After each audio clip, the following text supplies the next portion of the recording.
Hey, welcome to today's video. There's something I want to go over on my 3-liter here. Some of you might know, some of you might not. The factory 2.5 that I had in it, I ran with this little tiny turbo.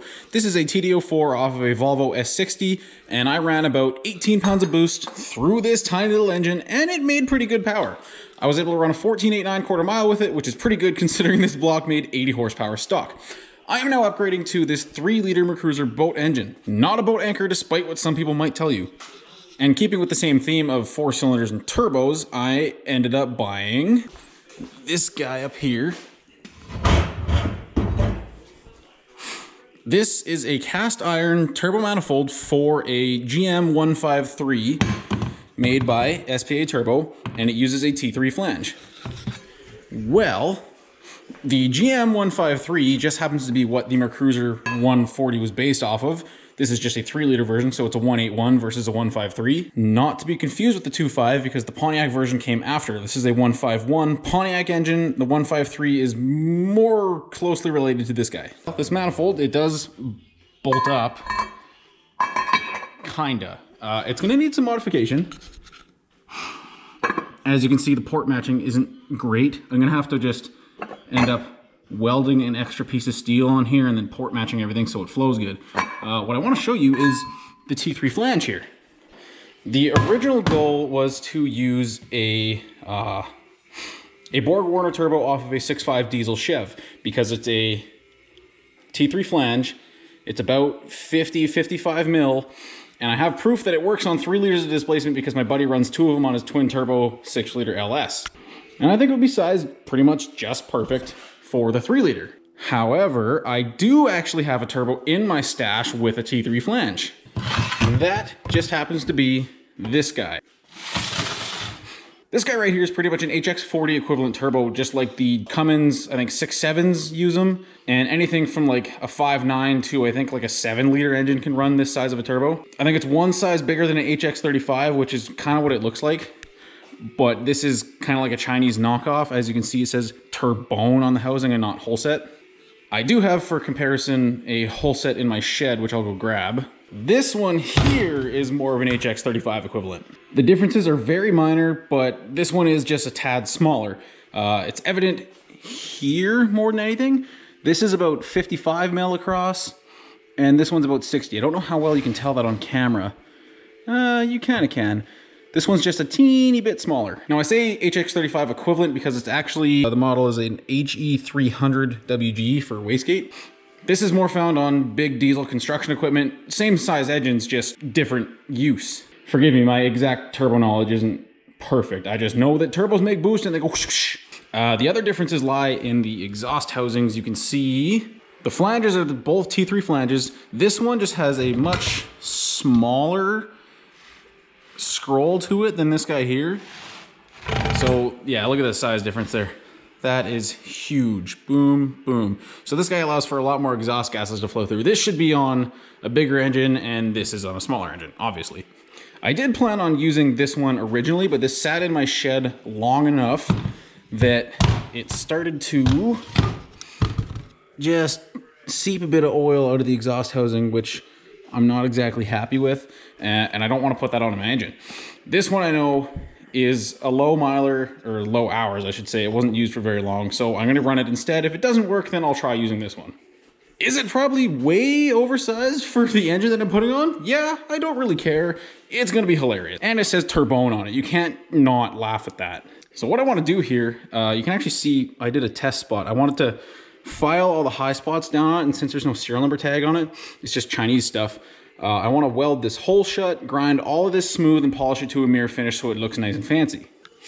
I already took the clip off the back so I can access this easier and not have to get a whole bunch of metal filings in here while I'm doing all this. And then this guy up here, I'm just going to put in my cabinet where it'll be nice and safe. In here is the C-clip and the little air restrictor that's supposed to sit right in here. So for now, let's put that guy up in the cabinet. So to get it over with, I want to start taking this big chunk here down, welding this hole shut, and then I can start taking all these little guys down to nothing and then sand it and polish it nice and mirror.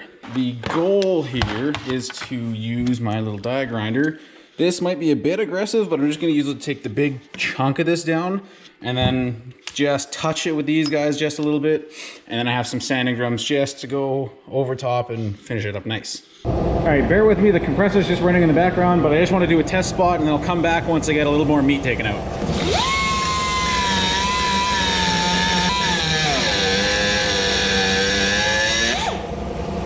Yeah, that's gonna make quick work out of that. I'm gonna turn the camera off and I'll come back once I get the majority of this taken down. All right, I've been at it for a couple hours. Here's where I'm at so far. I've took a lot of this down with my die grinder. My compressor doesn't like to stay running because it's super old and doesn't like to build air pressure. Again, with modern air tools, it sucks it down really quick. So while I've been waiting for my compressor to build up, I've got the one knob here down. There's a knob and some letters here, another knob here. And I've just been going nice and smooth, getting the seam on the outside flush. I'm about halfway, well, maybe a third of the way done that. And then I just got this one big guy here to take down and weld this hole up and grind it flush, and that'll be pretty much it. And then I gotta sand it. So, carry on. Okay, rip to everyone's ears, because my compressor and my heater both kicked on at the same time. And I kind of need them both going right now because the garage is cold and I need air for this. I've got pretty much all of this down nice and smooth with just a little burr bit on my drill. It takes most of the casting irregularities out, which is nice. And then over here, I have this one spot sharpied where that big chunk of serial number plate was, in hopes that I can take my file, which is clogged. Okay, in hopes that I can take my file and just take down some of the high spots. I actually missed a bit right there. So this should give me a pretty clear indication of where my high spots are, just with a little, oh yeah.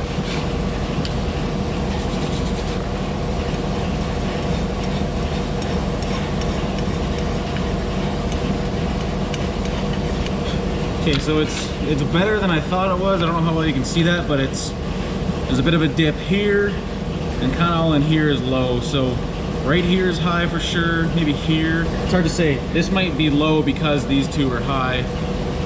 Yeah, and it kind of goes whoop, whoop.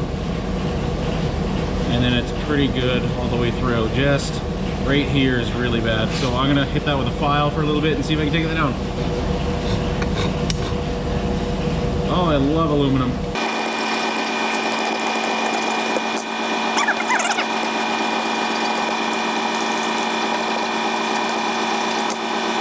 It's getting there. Might need to use just the half round just to get into this curve a little bit too. It's actually pretty good.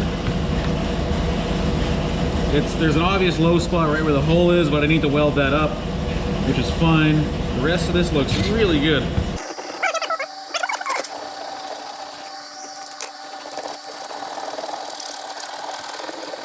Good, actually.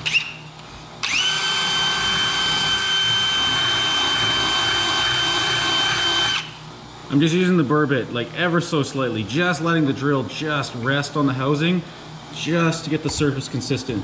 And it looks fantastic. I think I'm happy enough to hit that on the TIG welder.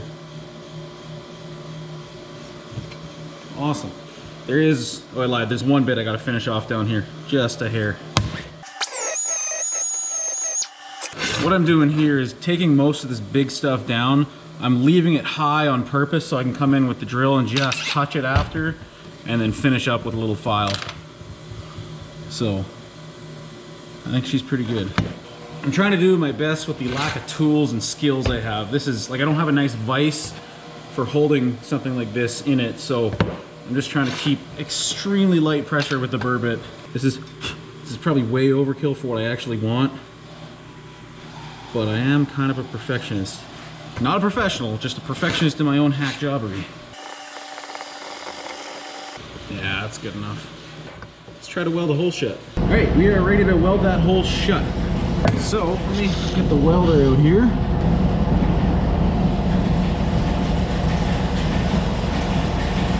A little bit of a disclaimer. I am 100% self-taught or YouTube taught when it comes to TIG welding. Just trial and error.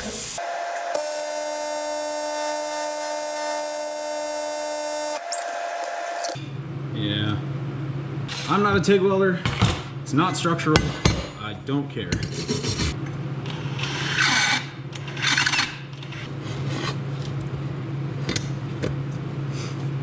I don't know the best way to do this. We're just gonna try it.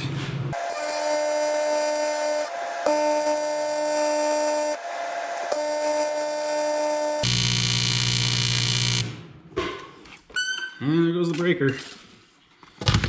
Only on 110 too, son of a bitch.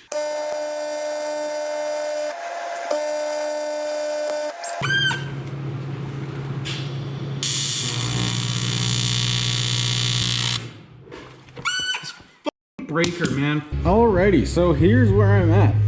This was probably like 3 hours of total work and frustration.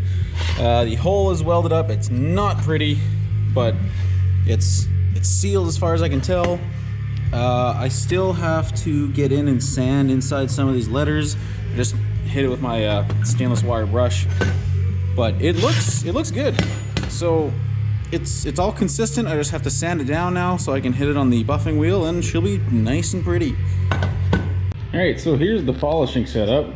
This is an old table saw motor that my dad mounted to a stand that can be mounted in these little tables, and it's just a little wheel on here. We use Tripoli, I think that's what it's called, polishing compound. Just get it on there, she's going.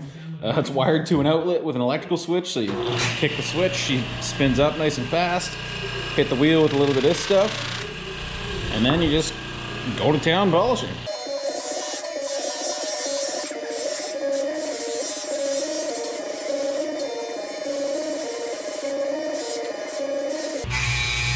Go, look at that.